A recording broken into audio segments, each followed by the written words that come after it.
మౌనం. నీ భక్తి విశ్వాసాలను, మనోభావాలను నీ వద్దే గోప్యంగా ఉంచుకో. నలుగురు ముందు వాటిని వెల్లడించుకు. వెల్లడిస్తే నీకు గొప్ప నష్టం వాటిల్లుతుంది. మానవుడు తన పారమార్థిక సాధనలను ఎంతో గోప్యంగా ఉంచితే అంత శ్రేయస్కరం. ప్రతిదానికి మౌనంగా ఉండడం చాలా మంచిది. ధ్యానంలో ఉండే వాళ్ళంతా కూడా మౌనంగానే ఉంటారు. నీకెంత విశ్వాసం ఉన్నా కూడా నీ మనోభావాల్ని, మనసులో ఉన్న భావాలను గోప్యంగానే ఉంచుకోవాలి. నలుగురు ముందు అబ్బో నాకు ఇంత గొప్పగా ఉంది, నాకు ఎంత ఉందో, నాకు తెలిసిన అది తెలిసిందని చెప్పి గొప్పతనం ఏమీ చెప్పక్కర్లేదు. మనం తన సాధనలు ఎప్పుడు కూడా తన లోపల ఉన్న సాధననే తను నేర్చుకున్న దాన్ని ఎప్పుడు గోప్యంగానే ఉంచుకోవడమే మంచిది. అవసరమైనప్పుడు దాన్ని ఓపెన్ చేయాలి, కానీ అనవసరంగా ఎప్పుడు పడితే అప్పుడు మాట్లాడకూడదు. అవసరమయ్యి ఎవరన్నా చెప్పాలనిపించినప్పుడు నీ లోపల గోప్యంగా ఉన్నదాన్ని బయటికి ప్రదర్శించి చెప్పొచ్చు, అవసరమైనంత వరకు చెప్పొచ్చు, కానీ ఎప్పుడు గోప్యంగా ఉంచుకోవడం అనేది చాలా శ్రేయస్కరం.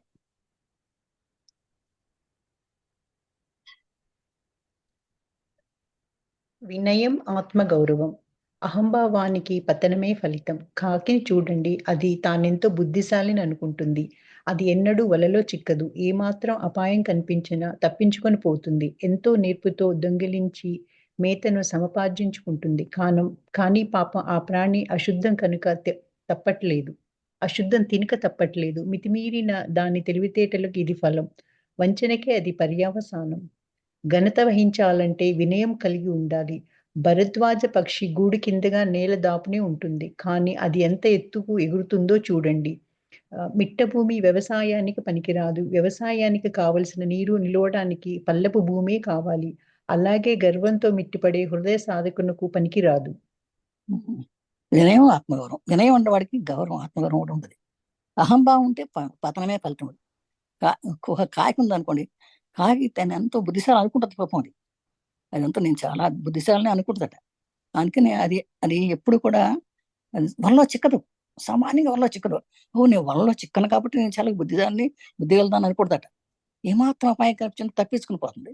కానీ ఎంతో నేర్పుతో దొంగిలించి మేతను సంపాదించుకుంటాడు. తన మేతను తినేసి ఆహారాన్ని సంపాదించుకోడు.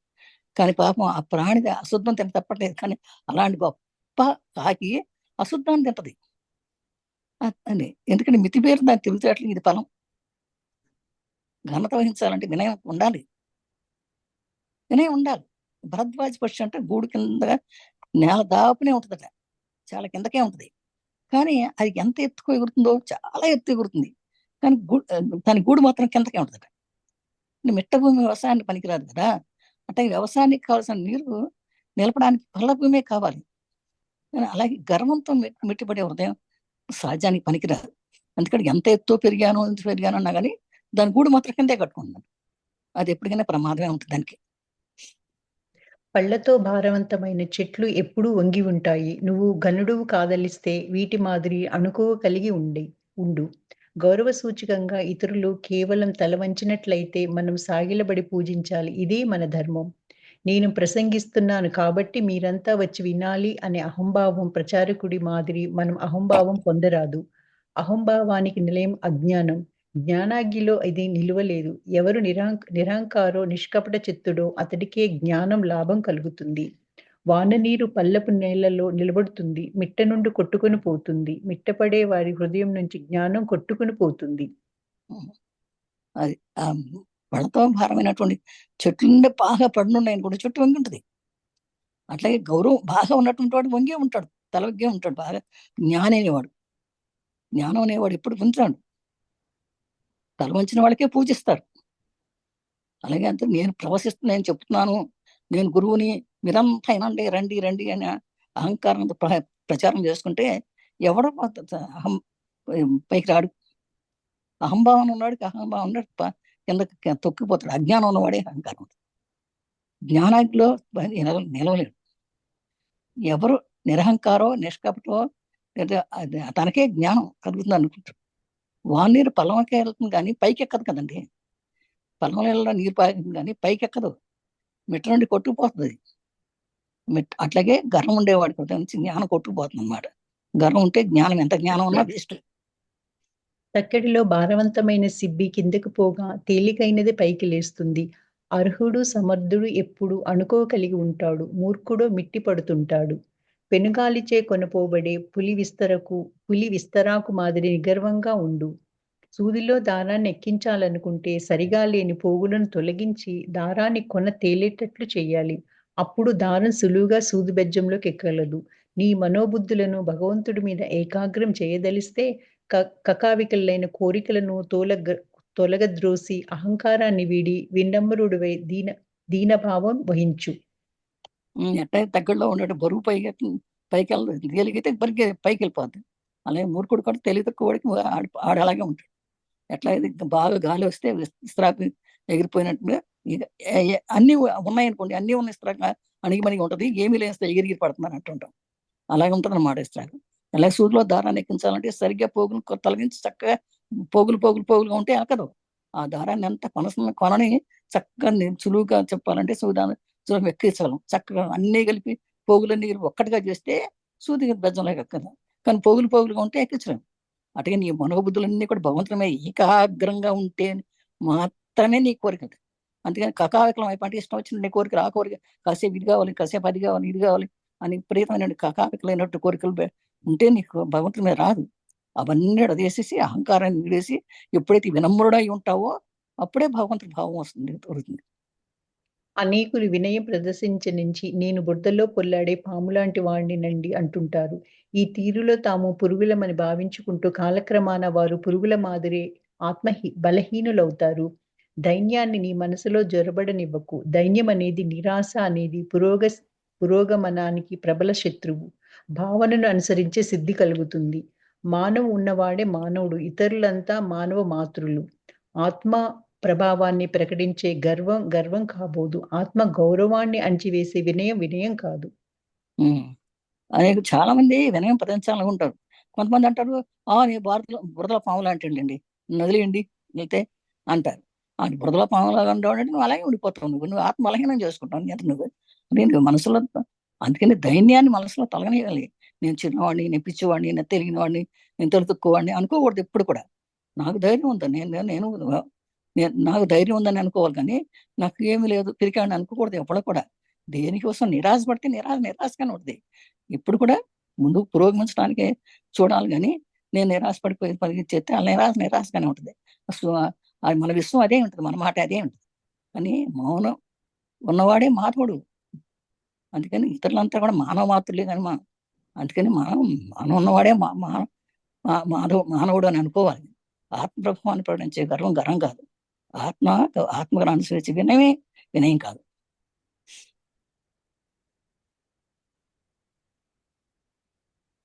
నిష్కాపట్యం. పసివాడి మాదిరి నిష్కపటివై ఉంటే గాని నీకు తత్వజ్ఞానం లభించదు. నువ్వు గడించిన లౌక జ్ఞానాన్నంతా మర్చిపోయి ఆ విషయమై పసిబిడ్డ మాదిరి ఆజ్ఞుడవు, అమాయకుడవు. అప్పుడు నీకు తత్వజ్ఞానం లభిస్తుంది. నరుణ్ణి నారాయణుడి వద్దకు అవలీలగా చేర్చేది నిష్కపటన్యం. రాళ్ళు లేని చక్కగా సాగు చేయబడ్డ నీళ్ళలో విత్తనాలు సులువుగా అంకురించి పెరిగి ఫలించే తీరులో నిష్కపట చిత్తుడు మృదుల హృదయంతో తత్వబోధనలు చక్కగా నాటుకొని ఫలవంతాలవుతాయి. గురుదేవులు ఇలా అనేవారు. ఎవరైనా ఉదార హృదయుడు, నిష్కపట చిత్తుడు అయి ఉంటే అది మహా తపోఫలమని భావించాలి. నిష్కపటి అయితే గాని నరుడు నారాయణుని దర్శించలేడు. అమాయకులకే భగవంతుడు సాక్షాత్కరిస్తాడు. కానీ సత్యసంధత, అమాయకత్వం పేర సాధకులు వెర్రి వెంగళప్పలుగా పరిగణించకుండా గురుదేవులు ఇలా హెచ్చరించేవారు. నువ్వు భక్తుడు కావాలి గాని వెర్రి వెంగళప్పవు కారాదు. లేదా సత్యమేదో మిథ్యేదో నిత్యమేదో అనిత్యమేదో సదా మనస్సులో వివేచన చేస్తుండాలి. అప్పుడు అనిత్యమైన జగత్తును విడిచి నిత్యుడైన భగవంతుడి మీద మాత్రమే మనసు నిలపాలి. నిష్కాపట్యం అంటే లోపల ఏదో పెట్టుకుని బయట ఏదో మాట్లాడకూడదు ఎప్పుడు కూడా. పసివాడిలాగా ఉండాలి. పసివాడు అంటే వాడికి ఏం తెలియదు, ఇంకా అప్పుడే నేర్చుకోవడానికి వచ్చాడు. అంటే నువ్వు కూడా పసివాడిలాగా ఉంటే నేను నేర్చుకోవాలని అని అనుకోవాలి. అప్పుడే నీకు తత్వజ్ఞానం వస్తుంది. అందుకని అంతకుముందు నేర్చుకున్నటువంటి దాన్ని కూడా మర్చిపోయి ఇప్పుడు నేను నేర్చుకోవాలి, ఒక పసిబిడ్డలాగా అయిపోవు. నేను నా అజ్ఞాన్ని అనుకో, నాకేం తెలియదు ఇప్పుడే నేర్చుకుంటున్నాను అంటేనే నీకు తత్వజ్ఞానం లభిస్తుంది. కానీ నాకు అన్ని వచ్చేసి నేను అనుకున్నావు అనుకో, నీకు ఏది రాదు అప్పుడు. అందుకే నరుణ్ణి నారాయణ వద్దకు అవలేలుగా చేర్చే నిష్కాపట్యమే. నువ్వు నరుడి దగ్గరికి వెళ్ళు, నారాయణ దగ్గరికి వెళ్ళు. నాకు ఏమీ లేదు అనుకుని వెళ్తే, అంటే ఒక గురువు దగ్గరికి వెళ్ళాలంటే నాకు ఏమీ లేదు, నేను తెలుసుకోవడానికి వెళ్తున్నానని స్వచ్ఛంగా వెళ్ళు. అందుకని నాకు తెలుసు ఈ గురువు ఏం చెప్తాడో చూద్దాంలే అని వెళ్ళకూడదు ఎప్పుడు కూడా. అట్టగే రాళ్ళు లేని చక్కగా సాగు చేయబడితే విత్తనాలు సులువుగా ఉంటాయి. రాళ్ళు గిళ్ళు ఏమి లేవు. ఆ చేనులో అంతా ఆ పొలం అంతా కూడా రాళ్ళుంటే నువ్వు విత్తనాలు ఎట్లా వేస్తావు? అందుకని రాళ్ళని తీసేసి శుభ్రంగా విత్తనాలు సులువు చెప్తే ఈ వేసిన గింజ అంతా ప్రతి గింజ మొలకెత్తుంది. అలాగే నీకు మొలకెత్తి ఫలాలు కూడా సరిగా ఇస్తుంది. అట్టగాని మనసులో ఏమి నిష్క కపట చిత్తం లేకుండా నేను నేర్చుకుంటానికి వచ్చాను అని వినయ విధేయులతో వచ్చి కూర్చుంటే మంచి హృదయంతో ఉంటే తత్తపోతే ఆ గురువు చెప్పే ప్రతి మాట నీకు అర్థమవుతుంది. అంటే గురుదేవులు అనేవాళ్ళు ఈ విధంగానే ఎవరైతే ఉదార హృదయం నిష్కపడతం అంటే మనసులో ఒకటి బయట ఒకటి అని లేకుండా తపోఫలం అని భావించాలి. నేను ప్రతి విషయం నేను నేర్చుకుంటున్నాను, ప్రతిదీ నేర్చుకున్నాను, ఎంత జ్ఞానమే నేర్చుకుంటున్నాను, ఈ గురువు చెప్పేదంతా నా మంచి కోసం చెబుతున్నాడు అని అనుకుంటే తప్పకుండా నువ్వు. కానీ లోపల ఏదో పెట్టుకుని బయటకు వచ్చి ఈ గురువు ఏం చెప్తాడో చూద్దామా, గురువుని పరీక్ష చేద్దామని చూస్తే నీ భగవంతుని చూడలేవు అసలు. అమాయకుడికి భగవంతుడు సాక్షాత్కరిస్తాడు, కానీ సత్యసంధత అమాయకత్వం పేరు సాధకుడు వెర్రివెంగళపల్ల పడించుకో గురువు గారిని హెచ్చరిశాడు. వెర్రివెంగళ ఉండకండ్రా, నేను భక్తుడిని, నేను నేర్చుకోవాలి, నేను భగవంతుడు చూపిస్తాడు గురువు అని గురువు మీద నమ్మకంతో ఉండాలి. అందుకని ఎప్పుడు అనేవాడు రామకృష్ణ పరమహంస అనేవారట, అరే నువ్వు ఎప్పుడు భక్తుడు కావాలి కానీ వెర్రివెంగళప్ప కాదురా నువ్వు అని, మానవుడుగా మాధవుడు అవుతావురా నువ్వు అని చెప్పాలి. అదేదో సత్యం ఏంటో నిత్యం ఏంటో నిత్య సత్యం ఏంటో అనేది అనిత్యం ఏంటో నిత్యం ఏంటో అని అప్పుడు కూడా మనసులో వివేచన ఉండాలి. నేను తెలుసుకునేది సత్యమేనా, సత్యం తెలుసుకోవడానికి వచ్చాను అని అంటే నీకు మనసులో ఉంటే ఈ జగత్తు నుంచి నిత్యుడైన భగవంతుని తప్పకుండా మాత్రమే నువ్వు మనసులో నిలుపుకుంటావు. అప్పుడు నేను భగవంతుని మాత్రమే చూస్తున్నాను, నాలో ఏమీ లేదు, నేను చూసేది భగవంతున్నే అని ఆ గురువు మీద దృష్టి పెట్టి చూస్తే నీకు సకల జ్ఞానం నీకు కలుగుతుంది అని చెప్తున్నారు.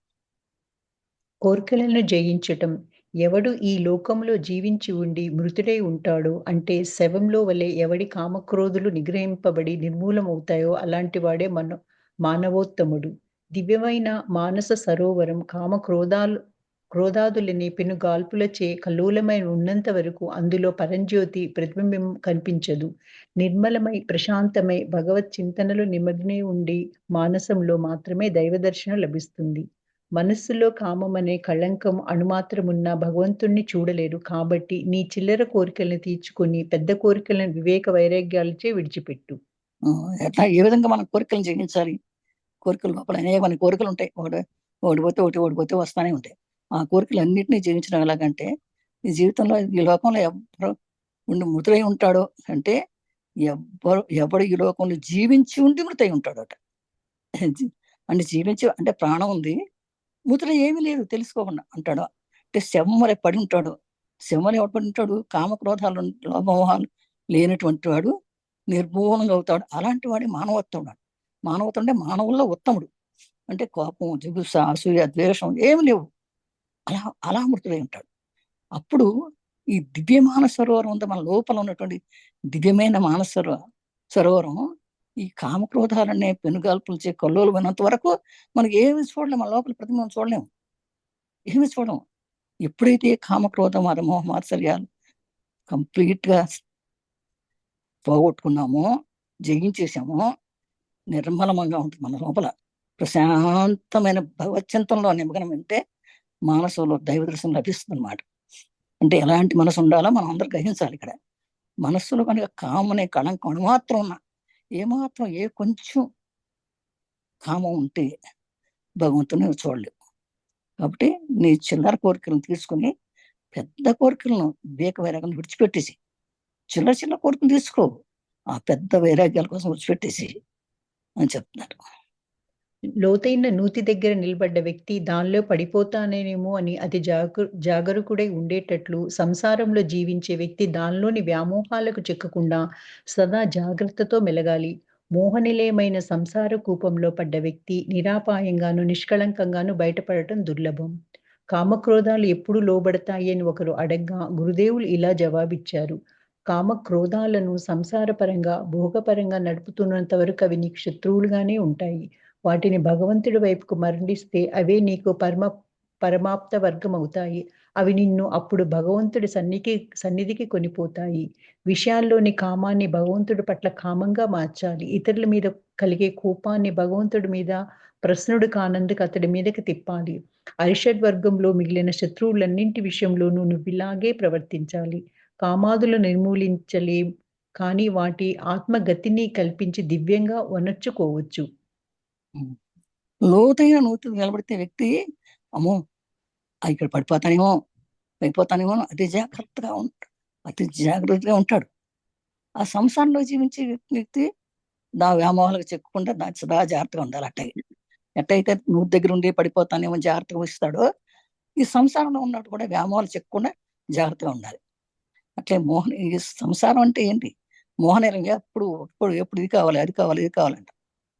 అయితే అంత మోహమైనటువంటి సంసారంలో ఉన్నప్పటికీ కూడా నువ్వు నిష్కళంకంగా ఉన్నావు అనుకో, నిష్కళంక ఏ మత్స్యలైనటువంటి వాడిగా ఉన్నావు అనుకో, అది తప్పకుండా నీకు ఆ సంసారం ఉపాయం నువ్వు బయటపడగలవు, తొందరగా బయటపడగలవు. ఏ విధంగా అయితే కామక్రోధాలు ఎప్పుడు లోపడతాయి. నువ్వు కామక్రోధాల లోపల ఉన్నంత వరకు లోబడిపోతాం మనం, చిన్నటికి పడిపోతాం. అని అప్పుడు ఇది ఎట్లాగా ఇది కామక్రోధాలు ఉంటే ఇట్లా లోపడిపోతున్నాం ఏంటని అడిగితే అప్పుడు గురుదేవులు ఇలా అన్నారట. ఏమన్నారు? కామక్రోధాలను సంసారపరంగా భోగపరంగా నడుపునంత వరకు అవి నీకు శత్రువులుగానే ఉంటాయి. వాటిని కనుక ఒక్కసారి భగవంతుడు వైపు మరలిచ్చావనుకో, భగవంతుడు చూసుకుంటాడు, నాకెందుకు కోపం, నాకెందుకు చూసుకుంటాడు, నాకెందుకు గర్వం అని భగవంతుడి వైపు చూసావు అంటే మాత్రం ఆ పరమాప్త వర్గం శుభ్రంగా ఉండవు, అవన్నీ మొత్తం పోతాయి. అవి నిన్ను అప్పుడు భగవంతుడి సన్నిధికి తీసుకుపోతాయి. పైగా అందుకని విషయాలు కామాన్ని భగవంతుడి పట్ల కామంగా మార్చు. నాకు బాగా మంచి లడ్డూ తినాలనే దానికంటే, అబ్బా ఇవాళ భగవంతుడి దగ్గరికి వెళ్ళి పూజ చేసుకుని ఆ ప్రసాదం తింటే ఎంత బాగుంటది అని చెప్పి నువ్వు అనుకో, వెంటనే నీకు వచ్చేస్తుంది. ఇతరుల మీద కలిగే కోపాన్ని భగవంతుడి మీద ప్రసన్న చేయి. నీ కోపం అంతా భగవంతుడి మీద కోపం చూపించిన అసలు అప్పుడు నీకు ఉండదు, ఇంకా కోపం అనేది ఉండదు. ఈ అరిషడ్వర్గాల మీద శత్రువులు నీటి విషయంలో అలాగే ఉండాలి. నీకు అసూయ కలిగింది భగవంతుడి మీద పెట్టు, నీకు ఏది కావాల్సింది భగవంతుడి మీద పెట్టు. అప్పుడు అన్నీ పోయి కేవలం భగవత్ స్వరూపమే కనపడుతుంది నీకు. అన్నింటినీ ఆయనకు అప్పచెప్పేసి అప్పుడు నీకు తెలిసిపోతుంది, ఎవరో తెలిసిపోతుంది. మండోదరి తన భర్త రావణుడితో ఇలా అంది: సీత, మీ రాణి కావాలని మీకంత మమకారం ఉంటే మీ మాయాశక్తితో సీతాపతి రూపాన్ని ధరించి ఆమెను మోహింపజేయవచ్చు గదా. అందుకు రావణుడు ఇలా జవాబిచ్చాడు: ఓసి వెర్రిదానా, రాముడి ప్రతిరూపాన్ని దాలిస్తే తుచ్చమైన ఇంద్రియ భోగాల మీద మళ్ళా ఆశపడగలనా? రామ రూప భావన మహోత్తమ స్వర్గసుఖం సైతం తుచ్చమనిపించే అనిర్వచనీయ ఆనందంతో నా హృదయం నింపేస్తుంది కదా. ఏనుగులు విచ్చలవిడిగా విడిచిపెడితే అది చెట్లను, పొదలను పాడు చేయనారంభిస్తుంది. కానీ మావటివాడు తల మీద అంకుశాన్ని ప్రయోగించగానే అది శాంతిస్తుంది. అలాగే మనస్సును యథేచ్ఛగా పోనిస్తే పనికిమాలిన గొంతెమ్మ కోర్కెలలో విహరిస్తుంది. కానీ వివేకమనే అంకుశాన్ని ప్రయోగించగానే మనస్సు శాంతిస్తుంది. సంసారంలో అనురాగం హెచ్చే కొద్దీ జ్ఞానలాభాన్ని పొందే అవకాశం సన్నగిల్లుతుంది. సంసారంపై అనురాగం తగ్గే కొద్దీ జ్ఞానలబ్ధిని పొందే అవకాశం అధికమవుతూ ఉంటుంది. అబ్బా, గొప్ప విషయం ఇక్కడ చెప్పారమ్మా. మండోదరి ఎంత గొప్పదో తెలుస్తుంది ఇక్కడ. మండోదరి చాలా మంచిదంట. పతివ్రతల్లో మండోదరి కూడా ఒకటి. మండోదరి తన భర్త రామునితో ఇలా అందట: ఏమిటండి మీరు ఎప్పుడు సీత సీత కావాలి, సీత కావాలి, సీత కావాలంటారు. ఆ సీతను మీ రాణిగా కావాలంటే మరి సీత ఏమో మీకు అందుబాటులో లేదు, రానంటుంది కదా, మీకు వద్దంటుంది కదా. అందుకని ఏముంది, మీకు కూడా అంత మోకారం ఉంటే మీకు చాలా మాయాశక్తులు వచ్చు కదా, అందుకని మీరే రాముడైపోండి. రాముడైపోతే రాముడు అనుకో పరిగెత్తుకొస్తుంది కదా, మోహించవచ్చు కదా అంటాడు. అందుకు ఇప్పుడు రాముడు అన్నాడట, చూడండి రాముడికి తెలియని విషయం అంటూ లేదు, కాకపోతే ఆ కామంలో పడిపోయి అలా అయ్యాడు, కానీ ఆయన తెలియని విషయం అన్ని లేదు ఆయనకి. ఆయన అప్పుడు అన్నాడట, వెరిదాన నీకు ఏం తెలిసే, రాముడి ప్రతిరూపాన్ని కనుక నేను దాల్చానుకో, నేను రాముడిలాగా నేను అనుకున్నాను అనుకో, దాలిస్తే ఇక తుచ్చమైన ఇంద్రభోగాల మీద మళ్ళీ ఆశ పుట్టిన ఇంకా ఇంకో పిల్లని చూస్తే మరి నా కామం ఎలా? ఇంకా రాముడు కనుక నేను రాముడాకారం నేను ధరించానంటే ఓకే, నువ్వు చెప్పిన మాట కరెక్టే, రాముడు రూపం ధరించడానికి సీత వచ్చేస్తున్నాడు స్వర్గసుఖం. కానీ నాకు కామం ఉండదు కదా, నేను స్వర్గసుఖానికి నేను చూడాలంటే నాకు ఈ తుచ్చమైనటువంటి ఈ అనిర్వచనమైనటువంటి ఈ ఆనందం నా హృదయం నింపేస్తుంది కదా, మరి ఈ కామం ఎక్కడి నుంచి వస్తుంది నాకు? ఈ రాముడైతే కామం ఉండదు కదా అని చెప్పేసి అన్నాడట. అంటే ఎంత తెలివైనటువంటి వాడు! రావణాసుడు తక్కువ వాడేం కాదు, కానీ ఆయన కామం అనేటువంటి ఆ వాంఛ మాత్రం తీరనందుకు అలా నాశనం అయిపోయాడు అనమాట. ఏనుగుని విచ్చలవిడిగా పెట్టనిస్తే చెట్లని పాటలను మొత్తం ఎన్నా ఇష్టం పడి చేస్తుంది. కానీ మావటి వాడు వచ్చి ఒక్కసారి దాని తల మీద అంకుశాన్ని ప్రయోగించగానే శాంతి తెప్పించేస్తుంది దానికి. మనసు మరి యథేచ్ఛగా పనికి వాళ్ళ కోరికలు గొంతెమ్మ కోరికలతో. అందుకే వివేకం అనే అంశాన్ని ప్రయోగించడమే మనసు శాంతిస్తుందండి.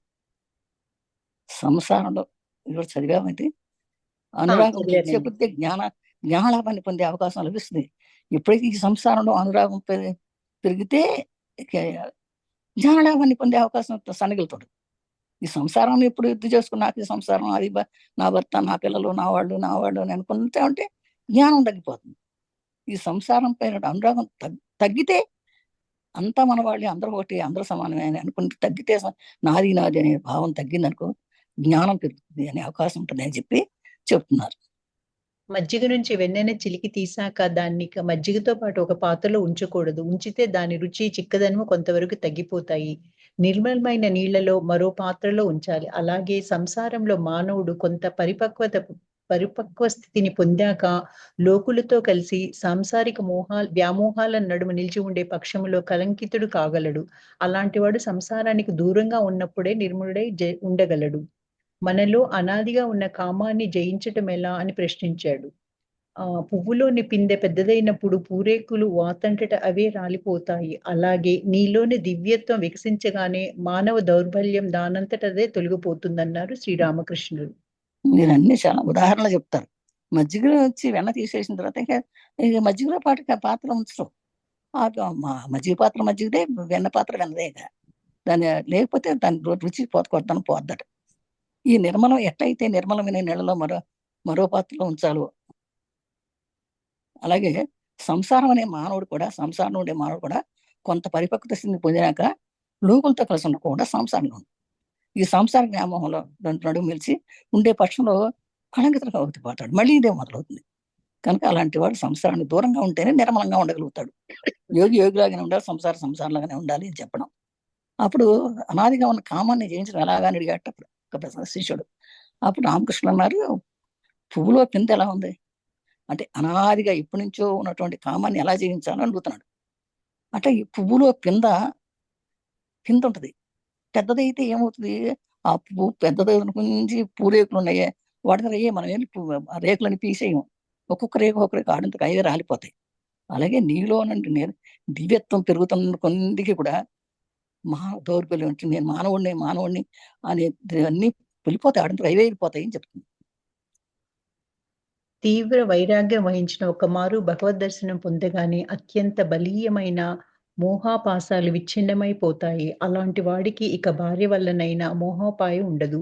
ఇనుప ముక్కకు సమాన దూరంలో అటు ఇటు సమానమైన 2 సూదంటురాళ్ళు ఉంటే వాటిలో ఏది దాన్ని అధిక శక్తితో ఆకర్షిస్తుంది? వాటిలో పెద్దదే కదా!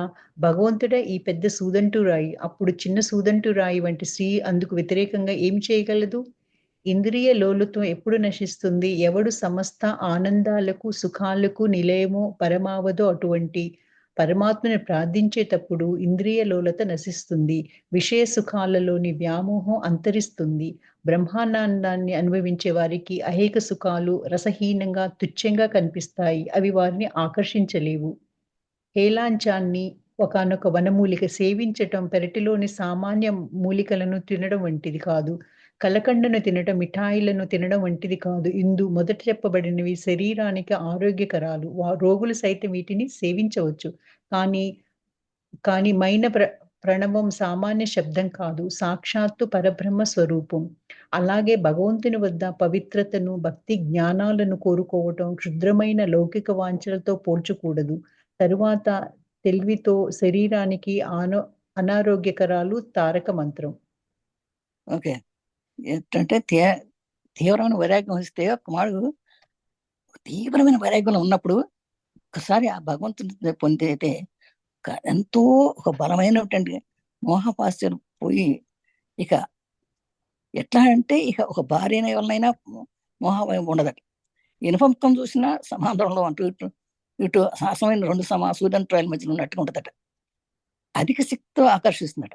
అట్లాగే వాటిలో పెద్దదే కదా అని భగవంతుడే ఒక పెద్ద సూర్యంత్రాయి అయిపోతుంది. ఈ చిన్న సూర్యంత్రాయం అంటే స్త్రీ అందరికి వ్యతిరేకం కదా. అంటే ఇక్కడ ఏంటంటే ఎంత భగవంతుడి భక్తితో నీవు ఎంత ఉప్పొంగిపోతే నీకు ఈ చిన్న శారీరక సంతాలు స్త్రీ, భార్య, పిల్లలు అని చెప్పి ఉండదు. వాళ్ళ మీద వ్యతిరేకతే వస్తుంది అని చెప్పి.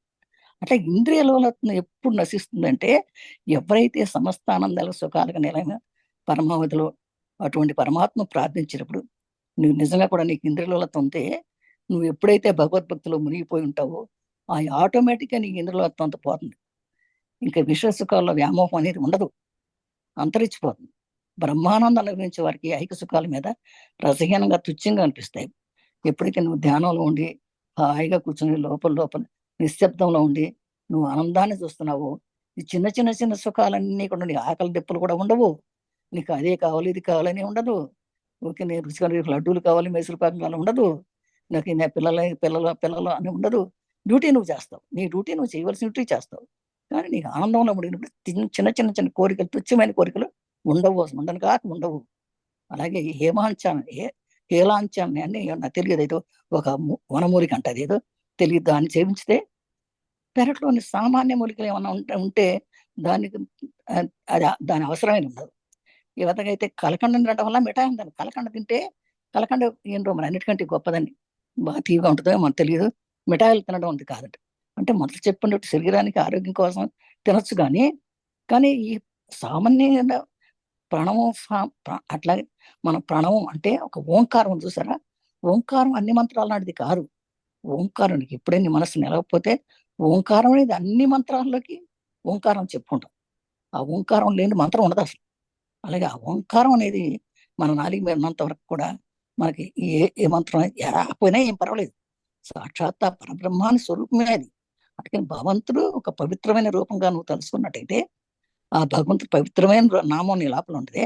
ఆ నీకు ఈ భక్తి జ్ఞానానికి ఏం అవసరం లేదు. నీకు వెళ్ళిపోయి గుడికి వెళ్ళాలి లేదా పూజ చేయాలని అవసరం లేదు. ఇవన్నీ క్షుద్రమైన కోరికలు అక్కర్లేదు. నీ శరీరం అనారోగ్యం కరాలు కాదది. ఈ తారక మంత్రం చెప్పుకుంటే, ఆ ఓంకారం అనే నాదం చెప్పుకుంటే నీకు లోపల ఉన్నటువంటి చిన్న చిన్న రోగాలు ఏమన్నట్టుగా సైతం పోతాయి. ఇక అదే తారక మంత్రం గొప్ప ఉంది. అదే నేను దానికోసం నేను చెప్పుకోవాలి, మనం ఓంకారం చెప్పుకుంటూ oh my dear body, I'm sorry, please forgive me, thank you, I love you అని చెప్పుకోండి. మీకు లోపల ఏమీ ఉండవు. మనకి ఎప్పుడు నొప్పి, నాకు కళ్ళు మూసుకుని నాకు నొప్పిగా ఉంది, ఓ స్వామి నాకు నొప్పిగా ఉంది, స్వామి నాకు కాళ్ళు నొప్పులు పడుతున్నాయి అని చెప్పి నువ్వు చెప్పుకుంటే విశ్వం అది ఉంటుంది. ఎందుకకుండా ఓ మై డియర్ బాడీ, నాకు ఐ లవ్ మై బాడీ, ఎప్పుడు always I love my body, I love my God.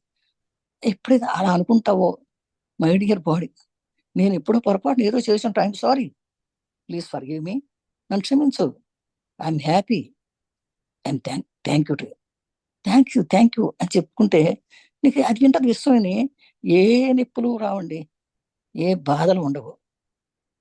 శరీరానికి ఏమన్నా ఉన్నా నీకు తగలవు, నీ మనసు తగలవు, నువ్వు ఆనందంగానే ఉంటావు.